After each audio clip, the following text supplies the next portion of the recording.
Welcome back. Earlier this week, the National Council of Provinces debated the need to deepen public awareness on the need to preserve the environment.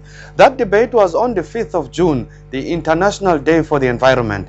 Introducing the debate, Deputy Water and Environmental Affairs Minister Joyce Mabudafhasi said all South Africans are now involved in the quest for a sustainable environment and a green economy. Today we are fighting a different battle. South Africans from all walks of life, both young and old, together are saying the gloves are off. We will protect the environment against anything that threatens it, be it climate change, pollution, land degradation, etc. Hence, we are advocating for a green economy. Government views green economy as a sustainable development in action based on addressing the interdependence between economic growth, social protection, and natural ecosystems.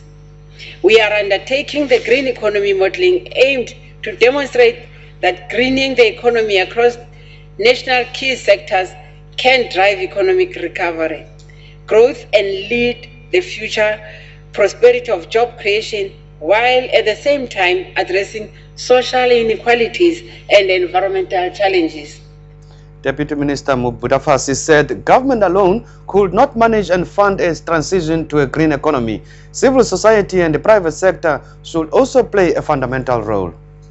I call on every South African citizen to be an ambassador of the environment. Let us all conserve and protect the environment for the present and the future generations. That is why we work with the Department of Education to include environmental lessons to children starting from grade R, where they're still young, in order that when they grow up, they understand and they know how to preserve the environment. And you know, the little ones are better teachers, because when you throw something out, they will always say, "Mommy or uncle, don't throw, take care of the environment." So it's our responsibility that we take further the issue of the environment, how to conserve it, because it's looking after our lives. And anyway, we will never develop economically, socially, if we don't conserve the environment. The chairperson of the Select Committee on Land and Environmental Affairs, Ms. Qikani, said awareness should be created for a green economy. Poor land use management and waste management should be addressed. What we need to realize is that being involved in the green economy is not only about being involved in big government projects, but also about changing our lifestyle and being aware of what we use and how we use our resources. Agriculture is also a sector that has been highlighted to increase our citizens' participation in green economy. Green job opportunities exist by producing agricultural produce in a more effective and less carbon intensive manner, and also looking at addressing poor land use management practices. For example, ensuring that overgrazing and erosion is controlled so that land is no further degraded. Just by ensuring that the national environment is protected, we can ensure that ecosystem services can function better.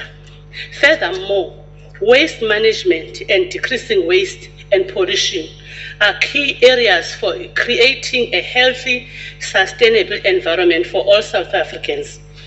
Mr. Darryl Worth of the Democratic Alliance pointed out that accelerating climate changes would have disastrous consequences for the whole world. The recent fuel price increases and skyrocketing food prices reflect both structural weaknesses and unresolved risks.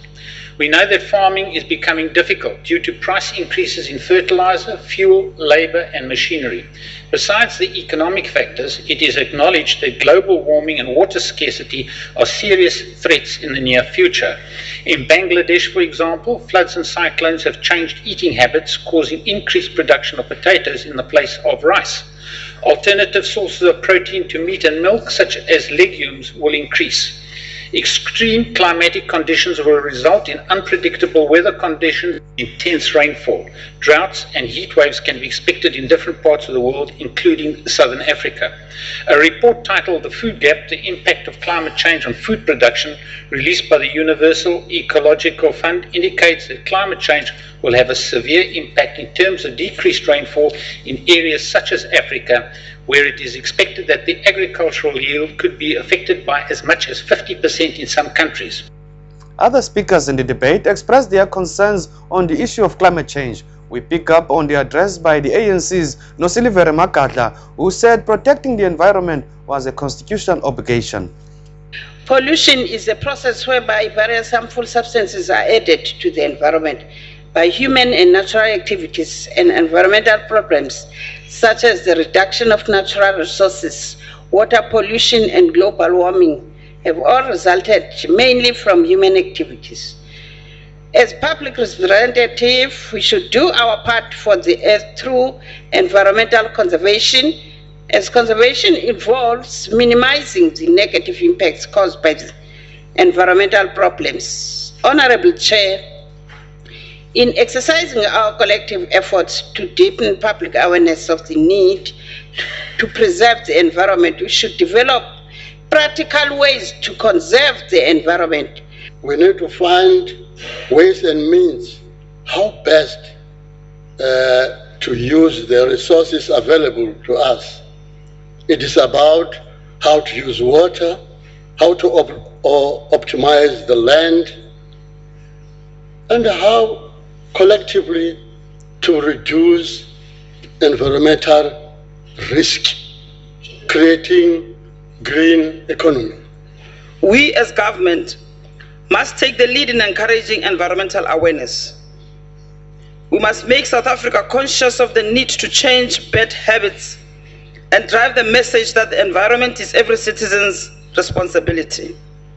NGOs, media, private sector, and local government must also take a lead. The emphasis is to urge individuals to take responsibility for the environment and encourage everybody to drive activities. Together, we must enable our country to attain the highest level of environmental quality as a means to enhance the quality of life of South Africans, preserve our natural environment, and advance our competitiveness. It is recognized that substantial public participation has taken place in policy development, but more can still be done. The participation of our rural communities, it is necessary, and it has been insufficient in the past. These groups are severely constrained regarding access to information, communication networks, transport, and participatory processes. However, greater emphasis in the Northwest is now being placed on water as a most critical resource of our country. It has for years not been afforded its importance value to our life as individual and as the country, to an extent that there is a growing need to preserve it.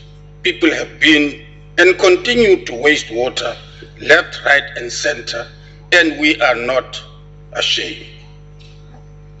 Our fresh water supply as a country is almost stretched to its limit, whilst on the other hand, there is a growing demand for it.